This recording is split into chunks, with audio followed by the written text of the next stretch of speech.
You're watching Hot Ticket, your source for what's happening in Hampton Roads. I'm your host, Sarah Weaver. Spring has sprung and it's time for the 10th annual CHKD Run Walk for the Kids.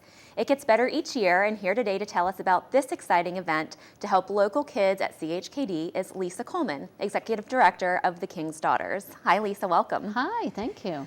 A lot of folks that are watching are probably aware of the hospital, the Children's Hospital of Right. the King's Daughters, but you are with the King's Daughters. Can you talk about the distinction between the two before we get started? Sure, yes. The King's Daughters are actually the founders of Children's Hospital of the King's Daughters, starting back in the 1800s, believe it or not. Wow. And they are made up of approximately 48 circles, which are the groups of women who get together, meet monthly, work on projects, work within the hospital, volunteer, and then they work towards our larger events like this to help us make them aware of funding that's needed and also volunteer efforts that are needed within the hospital. So So a really we do that dedicated all group of year. women. Yes, very. That's great. So one of their big events is the Run Walk for the Kids, and it's the 10th year. It is, I know, time flies. Let's talk all about it.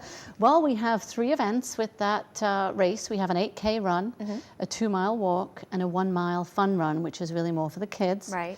And this year we're actually changing the routes a little, and everybody's going to end up finishing at the same spot within Town Point Park in downtown Norfolk. So beautiful finish right on the water, and then we'll be able to celebrate together for the 10th year of the event.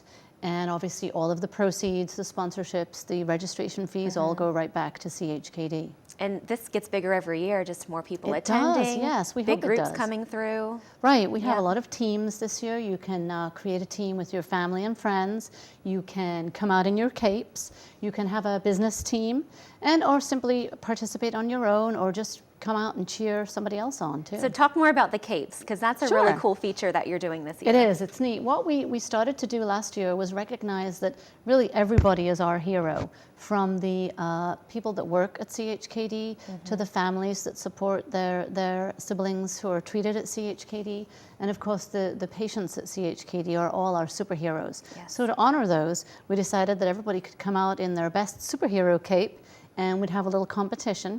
So you can come out with your children with your cape on too, if you'd like, and have your photo taken. We'll do a little Facebook competition afterwards, and we'll vote on the best capes. That's a lot of fun, and really a chance for people to recognize their heroes. Exactly. They can have messages on the back. It can be in honor of somebody or in memory of somebody, and simply give people shout outs and let everybody else know who their superhero is. I love that. That's great.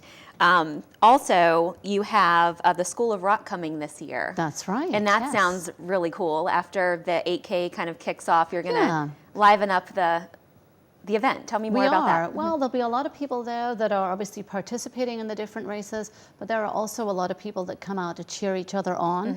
So we thought this year, since it is the 10th anniversary, we'd make it more of a celebratory event, and we'll have live music with the School of Rock Band. We're going to have some Smart Mouth and O'Connor beers there for a little refreshing drink afterwards. Of course. And of course, some kids' activities, some food. We've got some California Pizza Kitchen, and Chinello's are going to supply some great food for us. So it'll give it more of that celebratory feel, since it is our 10th anniversary. Yep. And if you're not a runner or a walker or a supporter, you can come out and volunteer. This event uses more than Absolutely. 250 volunteers. It does. We have volunteers at water stations, at the finish lines, giving out the commemorative medals. All sorts of volunteers are needed. So if you're not a walker or a runner, you can certainly participate by helping us out and volunteering. Now you've got a couple great partners. California Pizza Kitchen, you said, is helping with packet distribution. That's right, yes. The day before the event, you can go to MacArthur Center downtown, pick up your packet and your race info, any other important information that's needed prior to the race, and then you can go on in to CPK, and they will donate part of their proceeds back to the hospital as well. That's great. And then Marathon Consulting also has been a huge supporter and continues to be. They are, and they actually have a great team that they participate with. We have a lot of other businesses that also support their employees to participate in teams too. So we're very grateful to Marathon Consulting and all of our sponsors. Well, great. We just have about 30 seconds left. Is there anything you'd like to leave our viewers with today? Well, I'd like to just say that, come out. If you've never done this before, it's a real feel-good moment to see all of the smiling faces and the kids coming over that finish line. You really have to see it to believe it. Yep, and it's a great family-friendly event for a great cause. Please visit the website for all the details and to register you or your team, www.runwalkforthekids.org. Thanks for watching. For Hot Ticket, I'm Sarah Weaver.